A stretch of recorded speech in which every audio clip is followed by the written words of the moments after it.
Bad luck for Shepard is a boon to Joshua Banks. The points lead has traded hands, and now Banks faces the very real possibility of managing to steal the crown from the multi-time champion. But there are a number of races left to go, and tonight's event at Lanier offers a very wide track for drivers to try and pass one another. Can he manage to keep JR back? We'll find out soon as we get ready to watch the Stone River 100, Round 7 of the Bootleg Racing League's SK Modified Series presented by the Crew Shop. And you'll see it all live here on the Global Sim Racing channel. Hi, I'm Joe Peak, and with me in the booth is Chris Phoebe. Behind the scenes is our director Sean Crackers Ambrose, and he's using cameras provided by Dougie Beard. Chris, while Lanier has since been changed quite a bit physically in the real world, at least we get to enjoy this place as it stood before it changed ownership hands. Yeah, this was a great racing track in its day before we got it heavily modified to what we see there today. But Lanier National Speedway is very cool. In my opinion, the perfect size for a short track, 3/8 of a mile, 5 to 11 degrees of banking around this speedway, and not a lot of straightaway, as you can see from the map there. Big sweeping turns, short straightaways. It's basically one giant left turn. The story of the day is going to be managing that right front tire to keep it steering the way you want it to. And to kind of go over that a little bit more in depth, we'll throw it to our virtual lap.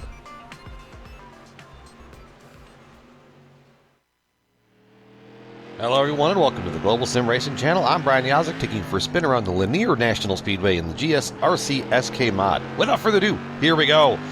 Lanier is a fun little short track here. You got to get this mod to hook that yellow dotted line right there, bringing it all the way out to the wall. Not a whole lot of time to set up your entry to turn 3. Trying to get that as low as possible, picking up the gas as soon as you can as well. Back down into turn 1, and as it goes on, you might see guys probably clip just a little bit below there, maybe de-wedge it just a little bit, help it turn. Now down here into turns 3 and 4, bringing it all the way down, but careful not to grab the throttle too quick and get a big wiggle like me, and across the line. And that's going to complete our guide here around Lanier National Speedway. I'm Brian Yazek. Enjoy the show.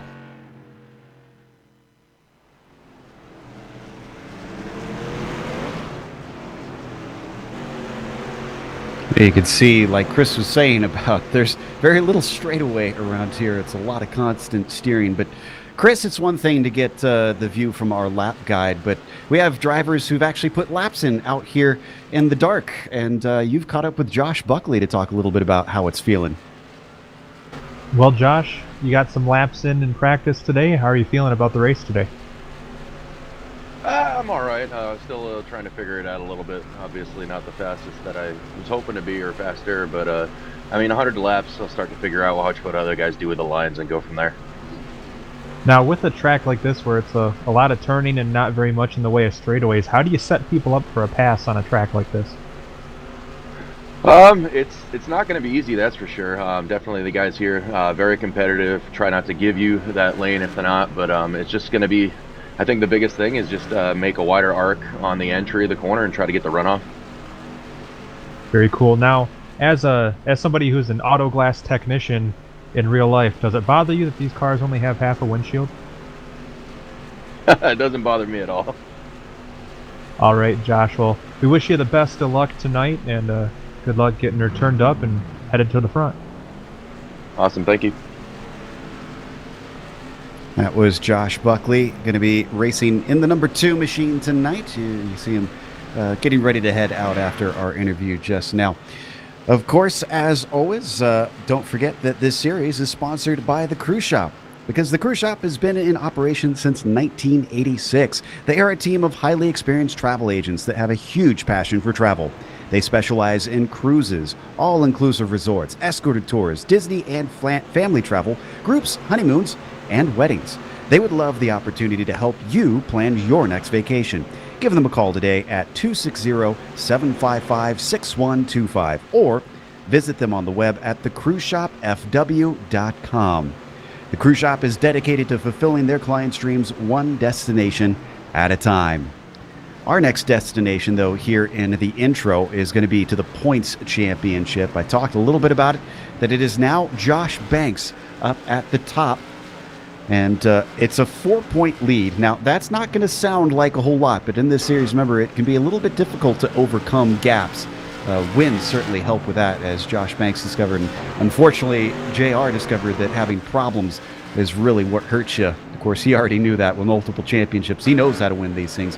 Then, of course, you go down to James Lowe, who has yet to win a race this season, but has still been very consistent. Morton is the only other one that has won a race so far this season, and he is well far back. He's in a little bit of a fight for fourth with Kenny Kibbe, of course. And we might have new viewers that are going over this series that are just watching for the first time. Chris, what are the race details? I mean, this is a bit of a unique series in some of its rules, so tell us a little bit about it. Yeah, this is the 7th of 11 races this season. 100 laps the distance here on the 3/8 mile track. No tire changes allowed, so those guys are going to be managing those tires pretty sharply. One fast repair allowed, so they are able to make a quick change there if they do damage the car. And the grid is set by an inversion of the top 8 from the previous race. So for those of you a little bit unfamiliar, the 8th place finisher in the last event 1 week ago will now be the driver that starts on the pole for this race.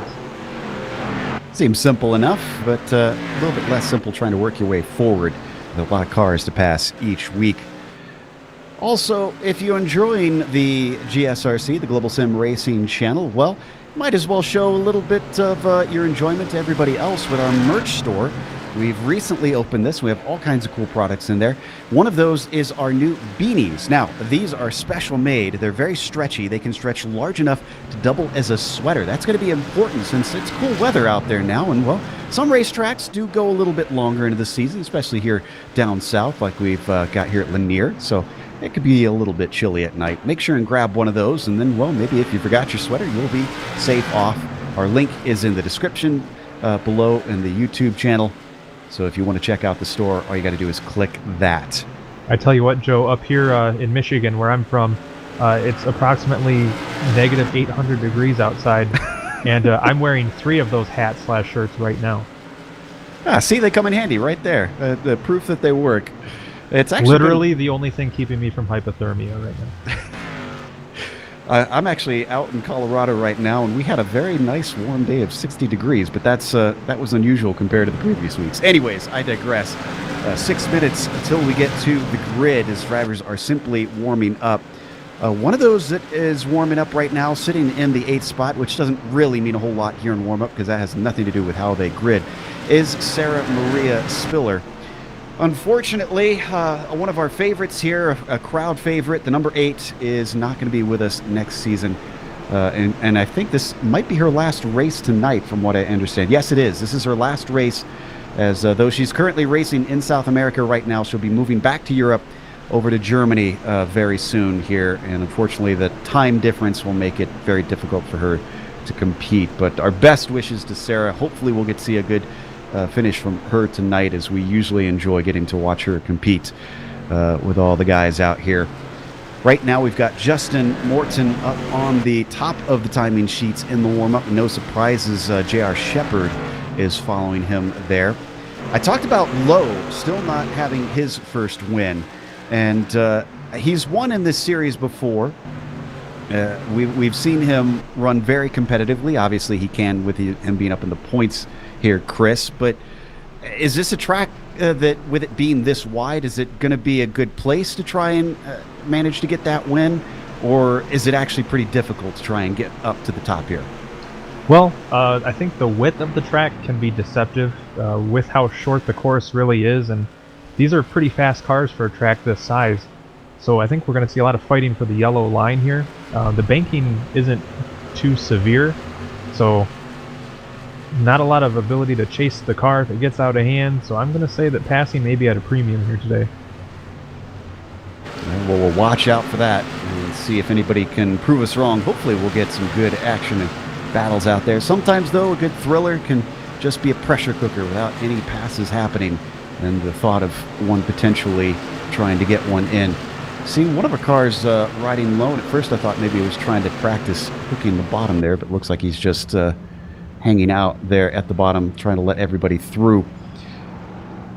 We do have one penalty from last week. Unfortunately, it's the same driver who had a penalty last week John Minotto, unfortunately, is on a 1-race suspension. If you're a fan of him, we apologize. He's not going to be here racing tonight. Unfortunately, he's been given a cool down by the stewards and has been asked to just give it a little bit, come back and see if he races any cleaner the next week. As we watch Todd Liston currently out there in 10th.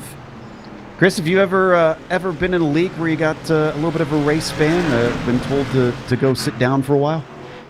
I've been asked to stop because what I was doing was just that horrific to watch, but never suspended for anything any of my on-track conduct. It was more of my lack of ability.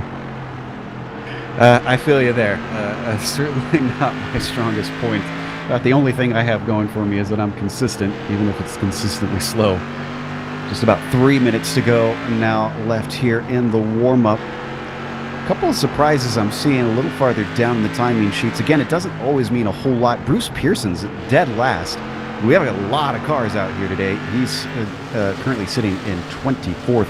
Interestingly, our points leader, Josh Banks, down in 11th today, and it's not for being short of laps. I'm looking, he's run 33 already out there. So he's had some time, but doesn't seem too concerned, Chris, because he's still chilling in the pits. You know, this is a track that can be really deceptively difficult to drive. I mean, it's a quote-unquote basic oval, more or less, but this is a track where your entry into the corner is a premium, and it seems like the guys that are quicker are the ones that can make that really late apex and get a good drive off. And that's a lot easier said than done, especially when you're in the driver's seat and just trying to make that turn. You know, feel like you probably should turn left a lot sooner than in reality you really should, and it's not easy to find the quick line around this track. I've raced it a few times in the Legends cars, and I did a couple of the dirt races, as they do have a dirt version here on iRacing, since this track used to be a dirt track before they paved it over many years ago.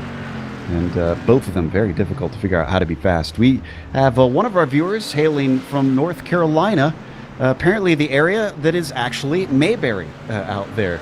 And it's the area I'm finding out is called Mount Airy, which is interesting to me, Chris, because growing up in Cincinnati, I grew up just by an area called Mount Airy up there. So big hello to Dwight Braswell out there in our audience watching from North Carolina. Obviously, this track, though, down in Georgia right now. Interesting to note as well, Chris, I don't know if we've mentioned this yet, this broadcast. This track actually right across from Road Atlanta, the Speedway Road Atlanta, the road course that holds the Petit Le Mans every year over for the sports cars. So supposedly a lot of the sports car drivers would come over and watch the short track races whenever they'd have the endurance races over there. Yeah, and another neat fact about this track is it used to host the annual Speedfest event, which I believe has moved to what is used to be called Watermelon Capital Speedway, but they used to host that race, kind of the start of late model season in the short track racing world. I know Kyle Busch had at least a couple of Speedfest wins to his resume racing here at Lanier back in the day. Yeah, a number of drivers, if you go through the list of those who have competed here, some pretty recognizable names in Cup driving in NASCAR, of course, right now. Just as the clock now ticks down in the warm-up. So last of the drivers getting to practice here tonight. They've had 2 other races that they've gotten to compete with in their other series here in the Bootleg series. If I could say series one more time as we now click over to the grid, finally, so I can get out of this loop. John Hine is going to be on the top with James Lowe starting next in. We talked about him still looking for that first win. This is going to offer him a great opportunity. Donnie Moore is going to be starting in 3rd place. And the outside of row 2, Chris, is going to be Justin Morton. What's the next 4? Well, look at our next couple rows here. We have Kenny Kibbe in car number 14 starting at the back of the top 5, and Joshua Banks, who's always exciting to watch, will be 6th on the grid. Lowell Jewell will be 7th, and then Kurt Smith will be gridding up in the 8th position. You get to 9th, and it is Todd Liston with the top 10 rounded out by Dan Butler. Then in 11th, it is Mike Allen. The outside of that row, row 6, is Robbie Robinson. Chris? Well, lucky number 13 on the grid is Ruben Altice, starting 13th, and Bruce Pearson in car number 96 will be 14th. 15th on the grid is J.R. Shepard, a name that we're all pretty familiar with, and then Greg Dooley in car number 12 will start 16th. So yeah, 15th finishing position for Shepard last week tells you how badly he did. Josh Buckley starts P17 with Chris Forrester in the 18th spot. Then it's Jeffrey Hart in P19 and Mark Herzog down in 20th. What's the last few?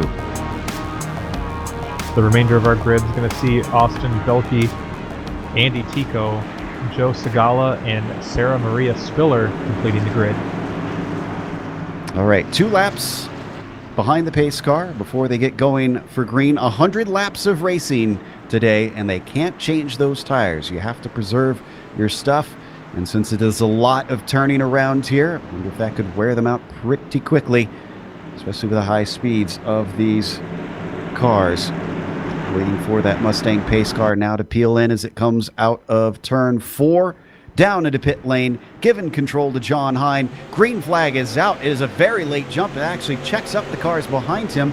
James Lowe not able to take advantage as they stay 2 by 2 up and around 1 and 2. But he's going to try and carry the speed up on the high side, see if he can challenge. Starts to lose out, and it looks like maybe Hine will be fully ahead through 1 and 2 this time.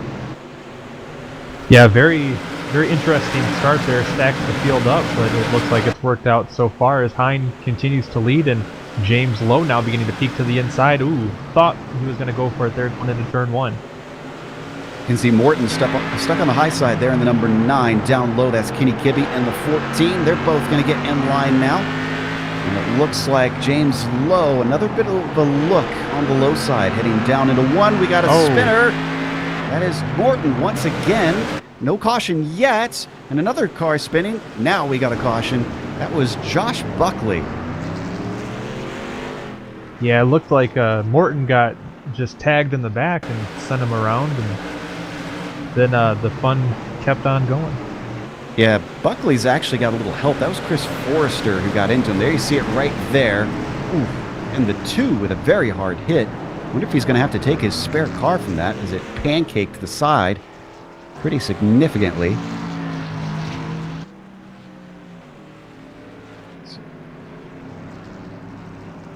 And it was Justin Morton who spun on his own.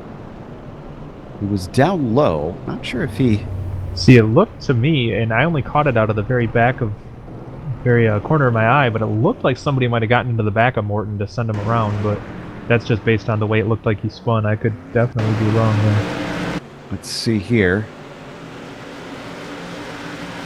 Down into 1, should be this corner right here.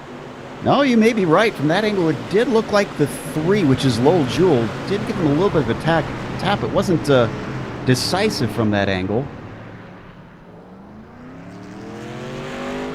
Nope, and we just got confirmation over the radio. He's apologizing to Morton, admitting that he believes he tapped him. There we see from the onboard. All right, so your order now is Hine leading, Lowe second, Moore up to 3rd, Kenny Kibbe 4th, and Liston in P5. Now, I've actually heard about this becoming a thing in some leagues, and I don't know if we'll exactly count it or not, but we have what in the short track world we call the tap-out rule. And it looks like Lowell Jewell is tapping on the roof for that one as we're back underway. John Hine with a great restart. Okay, going green once again here on lap 8, and Lowe seeing if he can make that high line work. He was pretty good at the start last time, and it's pretty much a carbon copy as he's holding the outside at first. Is it going to start to drop back, though? And we got a caution before we'll find out. That's Bruce Pearson turned around. 96 on the front stretch. This one definitely without other car contact. Just whips it around. Did he catch the inside? Is it pretty treacherous to go below that dotted yellow line? Or is it pretty safe to try and get the car to rotate that way? No, I can't say that I've done it myself. I mean, I would imagine that the grip level would probably be a little bit different down below the line just from the lack of people running in that spot. So I imagine it would be possible to spin the car loose down there. It certainly did for Pearson. That sends him to the back behind Morton. As we wait for them to get double file yet again. Everybody's still on the lead lap, even though we've had 2 cautions already. They've been very small incidents.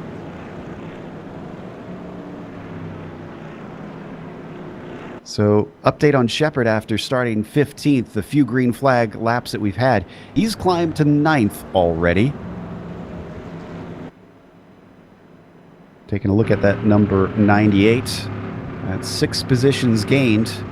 And, gosh, we had maybe 4 or 5 laps under green. Yeah, I definitely didn't expect to see Shepard hanging back in 15th very long. Looks like the lights are out, and we are double file once more. Can James Lowe make something happen?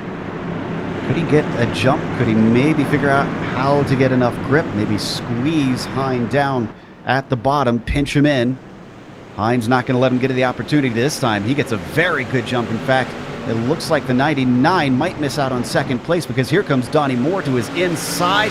Good shot off the corner for James Lowe. Still stuck up on the high side as once again Donnie Moore fills in the gap, not allowing him the opportunity to try to get the desired line back and forth. That is Kibbe also looking to follow through. So if 99 goes down to 3rd, he's likely to also fall to 4th. Because still he is lacking an opportunity to try and get in there. And this is great news for John Hine, who continues to pull away.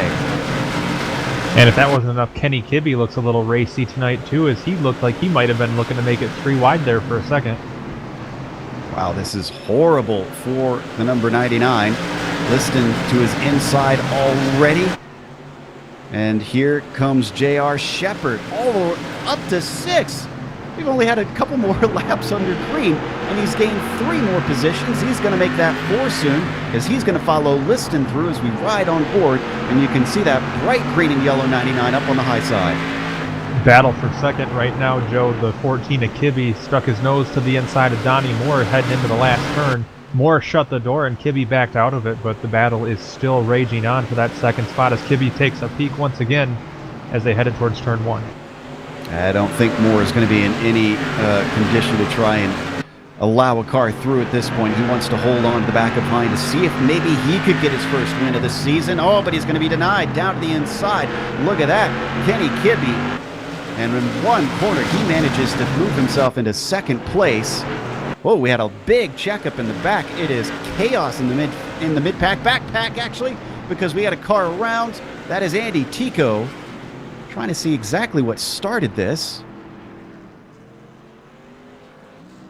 I think, was it the number 6 of Kurt Smith? Yeah, he got pushed, and that was by Robbie Robinson in 1 and 2. There you see, everybody has to scatter, and it was a chain reaction, Chris, back to Tico. Yeah, with a track that's this quick and this short, it's not out of the question to see, one driver has a problem and everyone else just checks up trying to avoid it or anticipating something will be happening. And unfortunately, that anticipation then causes a chain reaction that we see cars getting taken out in. I think we got tips. Trying to figure out who that is back there. That's Segala. That's Joe Segala in the 81 that catches him. The stewards do watch these, and drivers do get penalties for unsafe racing, especially if it becomes a habit. We haven't seen much out of Segala so far, so not implying that, just that he doesn't want to get into too much more trouble throughout this race, of course. Yeah, I don't even know if I'd really consider that an unsafe move. Just, it's natural instinct to kind of check up when you see something going on like that. Absolutely. Natural instinct is to lift, of course. Unless you're a race car driver, and then your natural instinct usually is to just keep your foot flat to the floor no matter what. Of course, we're coming back to double file once again. We're going to get restarted on lap 28 now. Despite the cautions, the laps are still ticking off pretty quickly. And it is going to be John Hine with the lead, but this time it is Kenny Kibbe to to his outside instead. He's had a few drivers try and take him on up at the front. Nobody's been able to overtake him quite yet. Kibbe with not the greatest of starts, and the roles are going to be reversed because down to the inside, it is Donnie Moore trying to see if he can get into second place. He's up and ahead of him, and here comes Moore's old rival, J.R. Shepherd, going to be able to get into third place already, and we're barely a third of the way into this. Yeah, what a great restart by John Hine. He really caught the 14 of Kenny Kibbe napping on that one, and as a result, Kibbe became victim to that inside line, giving up now 2 spots since we went back to green. J.R. Shepherd, an amazing drive up to 4th now. Well, it'll be 3rd by the time they get back to the line, and he's going to go to work on Donnie Moore for 2nd. And he knows how to race Donnie Moore, but Donnie Moore knows how to race the 98 of J.R. Shepherd. Is he finally clear? Yes, he is. Kibbe is able to slot in behind, so that gives him 4th place. Let's not forget Josh Banks has managed to work upwards as well. He's up to 5th. Oh, and down to the inside immediately for 2nd place. J.R. Shepherd is not wasting time. He's going to get by Donnie Moore, who actually might lose more positions. Looks like, unfortunately, the 26 just getting swamped now. Now, if there is some kind of differential in the grip between the track and below the yellow line, it obviously isn't affecting J.R. Shepherd very much. He's had at least 2 tires down below there every lap. He almost had the whole car down there just now. I wonder if others need to start watching his line, try to imitate that, because he's been so fast, already challenging for the lead, but he's going to do it on the high side down through 3 and 4, maybe looking for the cutback, the over-under, and he's got it inside. It's hard to stop the Shepherd. And unfortunately for John Hine, the first time tonight, somebody else is going to be leading a lap. I did talk about earlier on the late apex being kind of the quick way around. Shepherd ran a little bit higher as they got towards the corner and then drove it down to the bottom and got a much better run off the corner, and that really set him up to get around John Hine. Oh, incident. Kibbe goes around Banks. Looks like he's collected as well. I think Banks actually started that. Banks tipping him. This was down into turn 3. He took a courageous move to the inside. Unfortunately for both of them, it sent them well back down the order.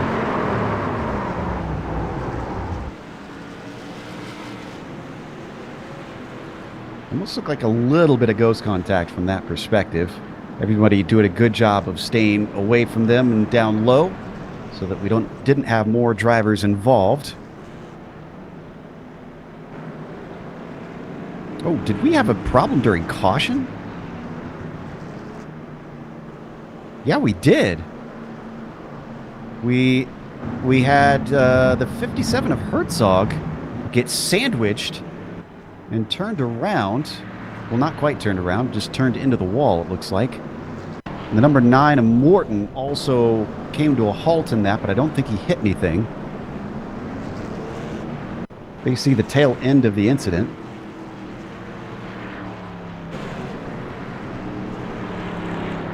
It looks like everybody just checking up for the pace car. Well, that's what the Nerf bars are for, right? Right, Chris? Not exactly. I think it's a no harm, no foul situation. I'm seeing if Herzog is able to... No, he wasn't allowed to get back in line. In fact, Herzog has left. He's our first DNF of today. Apparently he did not appreciate that incident. I guess so. It wasn't a hard hit at all. I'm not sure what that was about. Jeffrey Harden is still behind him by a lap. He is ahead of him now as he's now overtaken him. So Herzog will be last on the field as the lights come out on the pace car.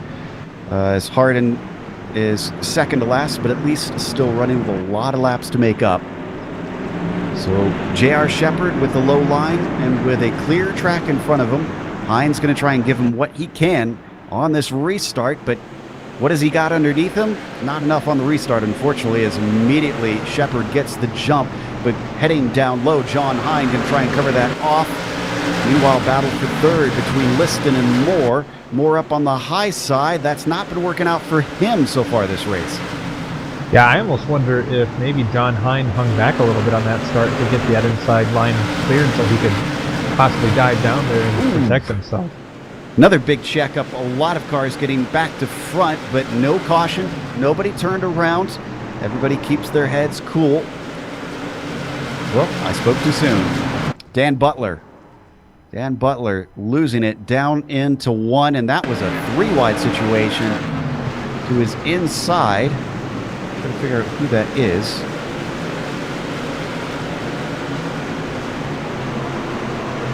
Is that Pearson, I think, that gets him? Yeah, I think that's the 96 of Pearson.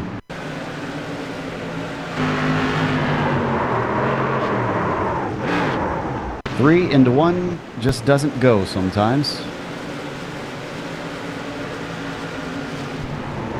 And it sounded like over the radio that Lowell Jewell was taking responsibility for something. I can't imagine it's related to that incident, because I don't think he was near it. Yeah, I was a little bit confused about that myself, but I heard him come over the radio and said that was his fault. And if maybe he checked up and maybe that's what stacked the field? Yeah, I think that might be what he's referring to, because Lowell's actually having a very good night for him. He may be the boss of the series, but he isn't always a front runner. Tonight, he seems to take a shining to this track because he's running in 5th spot.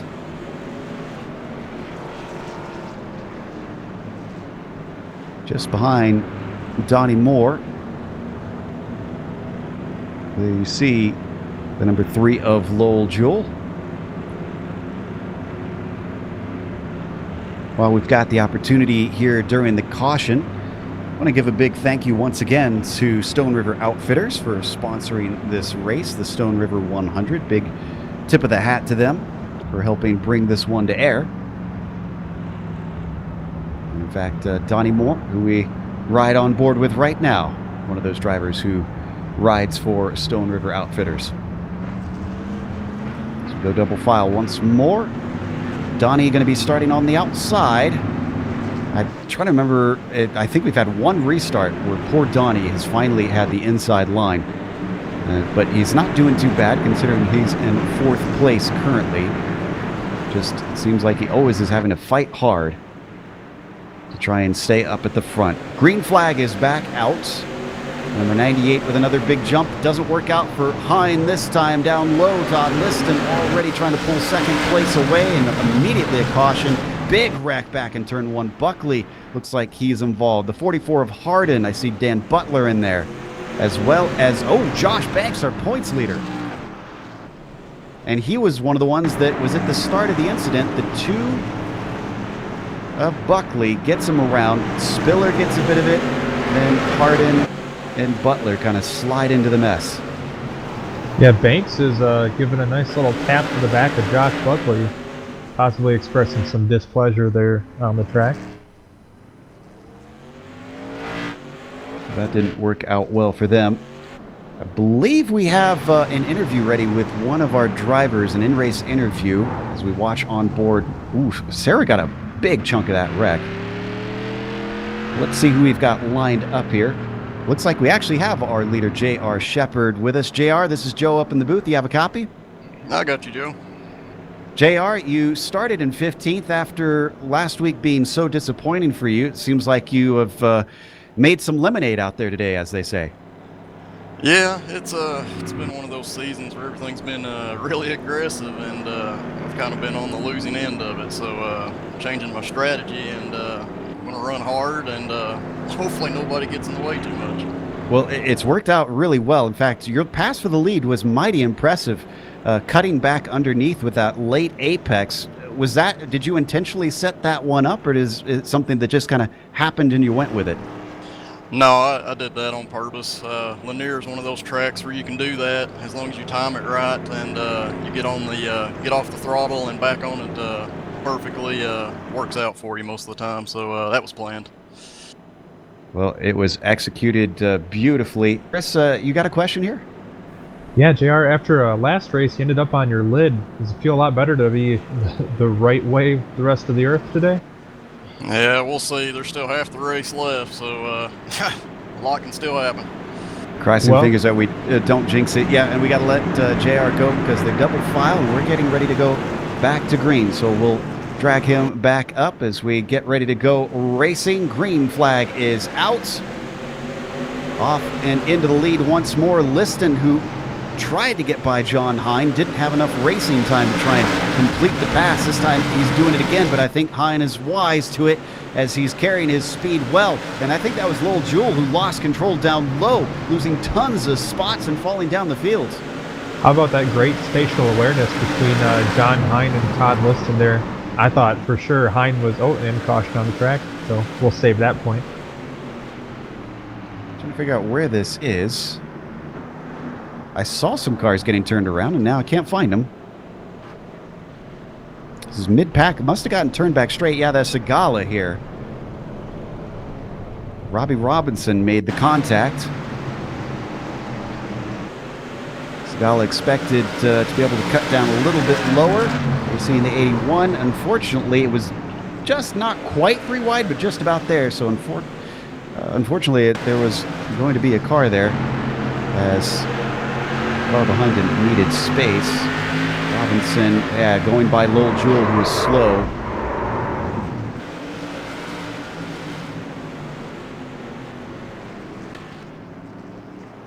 Yeah, I have to agree with you on that point about John Hine, Chris, that was fantastic stuff with Liston, especially since it looked like he just kind of took some mental notes and tucked that one away for the next restart and really responded wonderfully. Yeah, and definitely a great amount of respect between those two guys on the track there, because I really expected to see John Hine just drive it to the bottom of the track, but he was aware that Liston had a wheel to his left quarter and gave him room, and they managed to not hit each other, which is always nice, and looked like it was shaping up to be a good little battle there before the caution came out. Unfortunately, something has happened to Lowell, and the number 3 is in the pits getting repairs. Not sure what's going on there.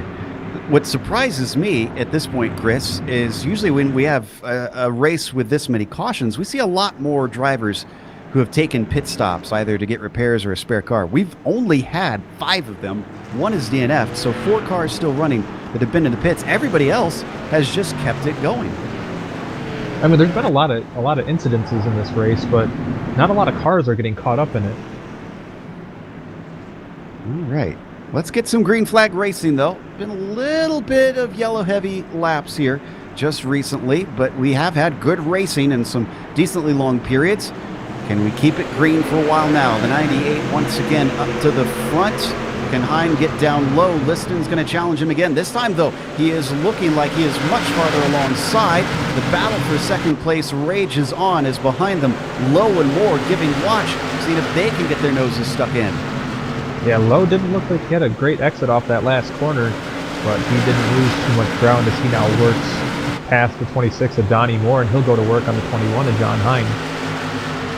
And is he going to try and cut down low? No, he's not able to chop him off. The 99 is able to sneak through as the 21 continues to slip backwards. A great recovery from James Lowe, who started the race in the 2nd position and faded there for the mid part of the race, and now as we get towards the last where it starts winding down, he's marched his way back up into the top 3, and he's got a lot of ground to make up at the moment, but isn't out of the question with the amount of cautions we've seen. Oh, we got another caution. Oh, and this one does involve quite a few. Looks like Mike Allen and Jeffrey Harden. I saw a number of people having to scramble out of the way. Looks like this started with the 59 of Allen. I think that's Robinson, it looks like, who gets him.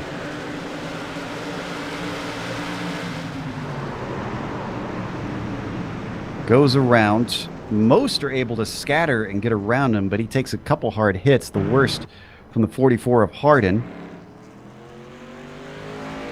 Other than that, he got clipped by, looks like Josh Buckley. And I think Josh Banks a little piece of it as well as Joe Segala. Poor Josh Banks, still down in 16th spot. Shepard is going to be able to remake a lot of those points he lost last round. Yeah, that's kind of the ebb and flow of one of these really tight points battles between a couple really good drivers. Is you'll see it's going to go back and forth quite a bit, especially after the last 2 races these drivers have had. Also, I feel bad. I think it's my fault for saying that we hadn't had too many cars involved in the cautions, and then we take out a good chunk of the field of that one. Yeah, Lowell Jewell's still sitting in there. He hasn't come out since, but now Jeffrey Harden has come in for some repairs. Josh Buckley is in there with how hard of a hit he took. Last car running, though, looks to be Mike Allen, since he was the one involved who got turned around. Must not have been too bad of a hit for the 59, as he decides to stay out. We're going to go double file once more. Very different complexion, though. Look at this. On the restart is going to be Shepard, Liston, Lowe, Moore now. And then Ruben Altice, right before the caution, squeaked into the 5th spot.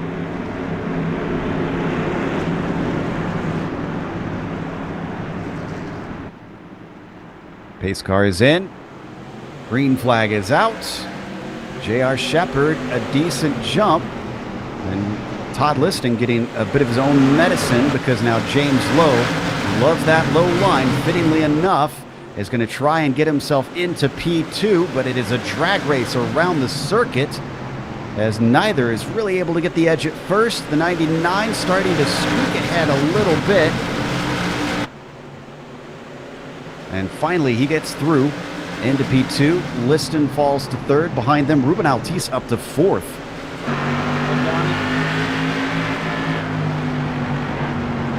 Johnny Moore finding it very difficult on this restart. Ooh, that got pretty close there with Jeff Dooley in the 12. Looks like he was expecting Donnie to be going a little bit quicker there as they came off the corner, had to take some evasive action.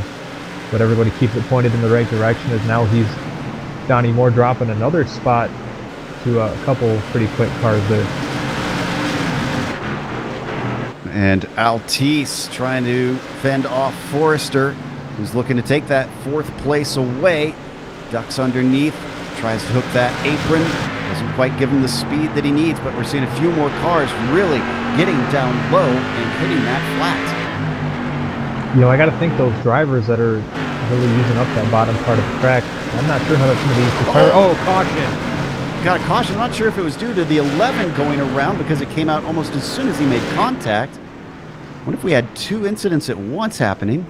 Oh. Checking real quick. Oh, we did. Sarah Maria Spiller went around in turn 1 with contact from Josh Banks, who had been squabbling with her for a few laps.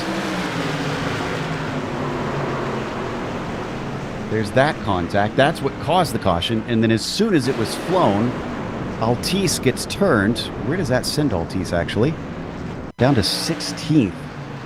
And, oh, Kurt Smith. How did he blow his engine? I think he got stacked up in that whole deal. When Altice went spinning, he just kind of got driven into it. I think, and the driver that's got to be the most upset about it is the 56 at Robbie Robinson. Looks like Robbie had done a pretty good job of getting the car slowed down there towards the end. And as he goes to drive away, it just happens to be right when Ruben decides to start driving away. You'll see it right here on the replay. Ruben starts to drive away and just tags him in the right front. I'm sure Ruben didn't quite know he was going to be moving at that same moment, so hopefully no suspension damage on the Robinson machine. Eventually Kurt Smith comes in. He kept staying out for a long time, and I thought maybe he was going to attempt to drive that car to the end with only 16 to go. But he's definitely going to need his spare car, considering that'll be way too long of a repair with that smoking engine. We're going to talk to John Hine, though, who unfortunately has had a little bit of a tough time getting back to where he was before. John, you got stuck on the high side, and it seemed like that's not the place to be. Nope, it sure wasn't. Hopefully we can get back up here. We've got a couple of spots back after falling back. You're on the low side now, and I guess we talked to you a little bit late. Apologies as you're now double file. We'll try and catch you a little bit later. No problem. Have a good one. That was John Hine in the 21. clearly wants to try and get back to where he was as well. Green flag is out as he starts from 5th. He's got a good run on the car on the high side. That's Chris Forrester just above him. Liston in front of him. And then a little bit of a look from James Lowe on J.R. Shepard with a very good start as well. Cars are getting feisty with it being so close to the checkered flag. Well, we mentioned J.R. Shepard using up every inch of track down there on the bottom in the corner. Probably not great for the tires, and he may have used up his stuff marching to the front. Does he have enough left, though, to at least hold back the field? Hine did manage to get by Forrester. We got another caution. Oh, and it's a lot of vehicles. Looks like Donnie Moore involved. Smoking engine for Justin Morton.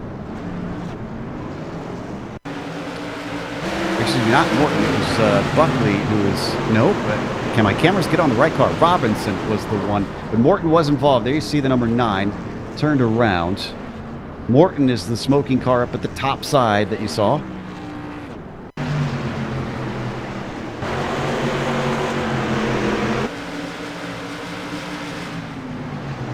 What did he hit that caused that big of damage?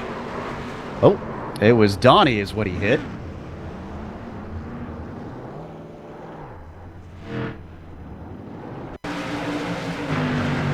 Watch from Donnie's perspective. Accident happens in front of him. He has no choice but to go to the outside, and then from there he is a passenger.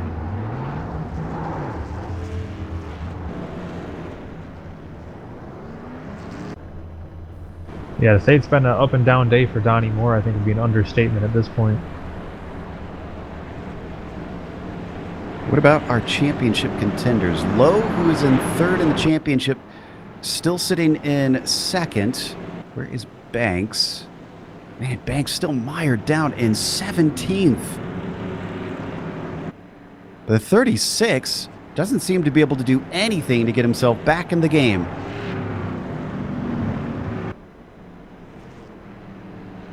Still not double file, so let's see. We should be going back to green with 7 to go, it looks like. Yeah, it looks like these cautions are definitely probably what J.R. Shepard wants to see. That last start we had, he had a couple really fast cars right on him. So these cautions are helping to extend his lead a little bit. And if you're used to NASCAR Cup racing, there are no green-white checkers here in this short track series. If they end under caution, that's the way it's going to be. So as they now get another green, this could be the last green potentially. It all depends. J.R. Shepard knows it. He immediately jumps out to the front. Lowe knows it too. He's trying to fend off Todd Liston down on the low side. And he's got the speed around 3 and 4, carries it off well. In fact, Liston getting loose as they go 3 wide. We got more cars getting into one another. That's Chris Forrester, and that's going to bring another caution. That might have ended it. Yeah, John Hine and looked like Todd Liston and a couple other drivers right up there in the mix. We're getting a little chippy there for a couple laps. Yeah, I think and Chris Forrester in there as well. And looks like they stopped being polite and started getting real. Forrester was the one stuck in the middle. Watch low. That is, or watch down low. That's Liston, who's going to get loose right here. That checks him up. The two have to go to the high side. Forrester stuck in the middle. And that sends them both to the outside. It seems like Hine had a lucky escape. Actually, where did he wind up in the order? Oh, well, not that lucky. He's down to 7th after that.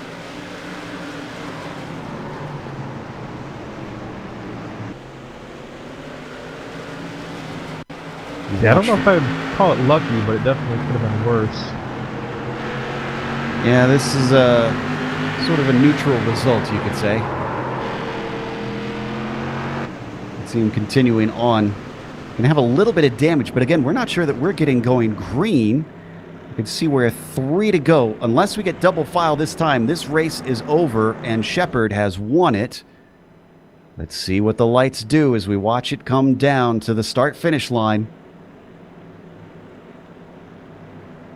No, this race is over. J.R. Shepard is going to be your victor once again and it will be his third of the season. He will tie Joshua Banks on wins once again. What a dead heat this has been this season, Chris. Yeah, these drivers have been trading wins back and forth, as well as good races and bad races, as we've seen the last couple weeks. So it's definitely been a challenge for both these drivers to maintain their run towards the top, but it looks like J.R. Shepherd's going to win the battle tonight. Banks going to wind up in 15th once they get across the line here. Did have a few more drivers wind up in the pits. So today it is victory for J.R. Shepherd one more time. It may be under caution, but a win is a win. Lowe follows him home to keep him in touch in the points as the fireworks start to go off. How about Sarah Maria Spiller? Her last race here in the series, potentially for good. We hope to see her back someday. Comes with a 10th after starting 24th. That's not a bad climb for her. We once again wish her well. Hope to see her again. We're going to come back with the unofficial results as well as driver interviews. But J.R. Shepherd's going to burn it down, and we're going to show you all the upcoming races here on the GSRC.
Welcome back to Lanier National Speedway. We just watched round 7 of the Bootleg Racing League's SK Modified Series, sponsored by the cruise ship.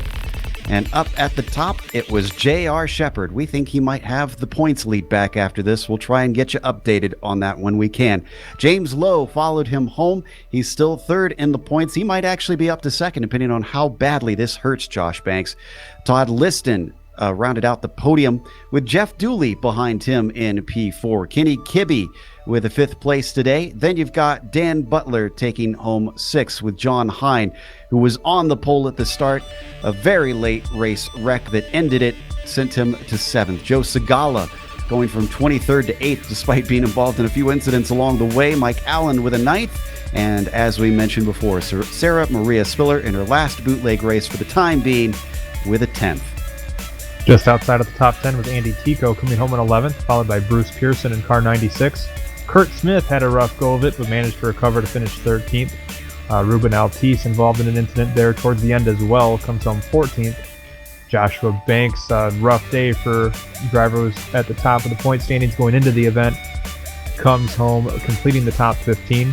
Then Austin Belkey and Justin Morton complete your lead lap runners.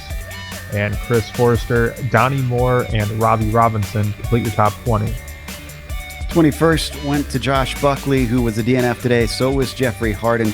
Lowell Jewell ended it in the pits, and Mark Herzog, the first to go, who was 24th at the end of the day. That's going to take us to our interview, starting off with J.R. Shepard, our winner here. J.R., first of all, congratulations. And Chris made an interesting comment. He said that he thought that maybe you would be liking the cautions there at the end, as it prevented chances from drivers trying to overtake. But I almost feel like it's a double-edged sword, because it also keeps them very close to you. So what is it from your perspective? Were you glad for the cautions to kind of give you an easier win, or did it make you a little bit more nervous? We kept having so many cautions, it really didn't matter. You get about a lap or 2 laps in of green flag racing, so it didn't really give them a chance behind me to try to set up a move or anything. So it ultimately didn't matter, but I would have preferred to have had a green flag run there at the end. We saw a lot of drivers eventually kind of start to mimic your line, which seemed to be very, very low, trying to hook them down below the yellow dotted line. Were you just getting the car to rotate with that? Because it certainly seemed to work for you, and then eventually some others. Yeah, Lanier's a unique racetrack. On the line you have to run, and if you get your left side tires just right on that apron, it'll help it rotate through the center. But the way these modifieds are now, you really got to watch how you jump back in the throttle, or the rear end will kick around on you. So it's a compromise. You can't just go down there and then nail the throttle coming off and think it's going to stick. Yeah, we saw a few get turned around on their own, or close to turn around with that method. Now, your main rival, unfortunately, had a bit of reverse fortunes of what you experienced last week, with Josh Banks all the way down in 15th at the end of today. We're not sure where this puts you two on points, but obviously it evens things out quite a bit. How does that make you feel coming into 4 rounds to go now? Yeah, I mean, these races unfortunately have kind of produced these results. I mean, the way things went last week with me, and then Josh has had a bad race this week, so it just comes down to luck. You don't know where you're placing your car is going to be in a good spot or not when a wreck happens, and they seem to happen a lot the last few weeks. So we're just taking it one race at a time. We'll see at the last race of the year where we're at, and go from there. But hopefully we can get this racing cleaned up a little bit. I understand the frustration. That was J.R. Shepard. Would you like to thank anybody before we let you go? Yeah, absolutely. Of course, thanks to the Bootleg Racing League and Lowell for putting this on each and every week. Definitely need to thank Stone River Outfitters for everything that they've done for us. They've been a good new partner for us, and of course the Cruise Shop for being the title sponsor. So very grateful that we have a great group of people like that support what we do and allow us to come out here every weekend. That was J.R. Shepard, our victor out there at Lanier. Up next, looks like Chris is caught up with James Lowe, still looking for that elusive first win of the season. Well, James, a very up and down day for you here at Lanier. Started up towards the front of the field and faded there for the middle part of the race, but you came back there at the end. And did you think if it had stayed green, maybe you had a shot at it? Yeah, unfortunately there at the beginning, I thought I was driving a dirt modified. A little bit of contact had me trying to make a good save, which I managed to accomplish somehow. But then after that, I tried to just stay patient and stay calm and work my way back up there. And if it would have stayed green, I might have been able to get to JR's bumper, but I don't know. Now, it looked like a couple times you got kind of hung out to dry on that outside line here, which obviously is not the place you want to be, but what techniques did you use to try to work your way back up towards the front of the field? I just rode the bottom as much as I could, and some guys were slipping up, driving into the corner too hard, so I was able to, pass them coming off the corner. So all in all, it wasn't too bad. Got back to second, and I was 15th at one point, so I can't complain too much. Now, you've been very close to that elusive first win. At this point, when you're having runs like this, do you feel like it's just a matter of time, or are you still hungry for that right opportunity? Well, it's all about the luck and the positioning, If you get to start on the bottom line, you're probably going to go to the front, especially now with the new modified setups. The high line doesn't seem to work too good. So if you get a good line, you go forward and you have a chance to win. Well, congratulations on a good run, James. Anyone you want to thank that helped make tonight possible for you? Yeah, just like thank the cruise shop and Lowell Joel for putting all this on. Hopefully we can get it cleaned up here in the next few weeks and not have so many cautions. All right. Congratulations again, James. And looks like Todd Liston is catching up with Joe Peak. Third place finisher tonight in the number 87. We just heard James talk about trying to get it low as much as possible. Todd, I was noticing that a lot of the times you were making sure that car was plugged to that dotted yellow line. How did you manage to position yourself there most of the time? Well, a lot of it came to restarts and trying to make sure you were in an odd position when the caution came out. So if I was in third place, I wasn't too antsy to get into second unless I knew I was going to be able to get up there. But interesting sort of go slow to go fast kind of theory, and it seemed to have worked out. Todd, you're a little bit farther down than what we saw with Lowe and Shepard, of course, in the points. So what is your sort of goal to try and finish in terms of championship position at the end of the season? Well, honestly, it'll be my first top 5, I believe. So I'm happy with the top 5 if I can keep it in the top 5.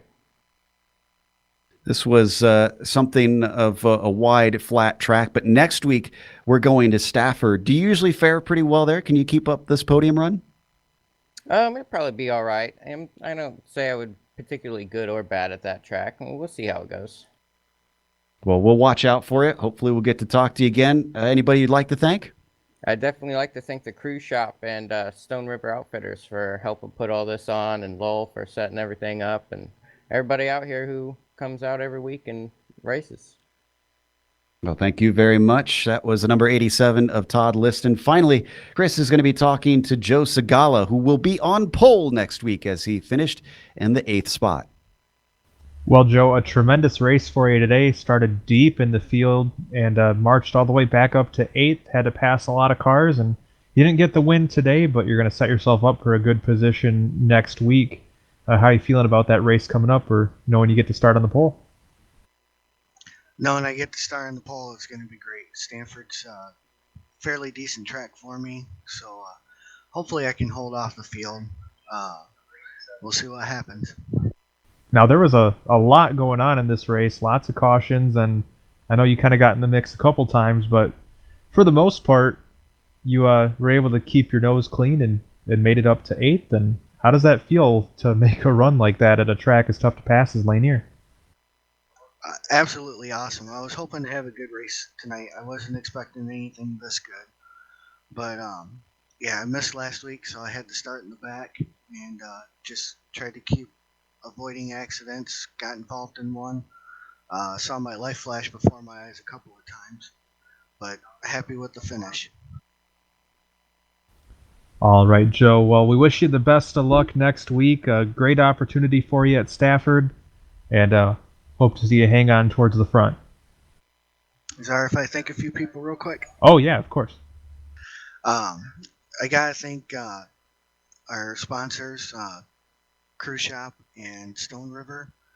They do an awesome job for us. Everyone that works with Bootleg Racing League, gotta thank them as well. My sponsor, Forest Hills Lanes and Shooters North.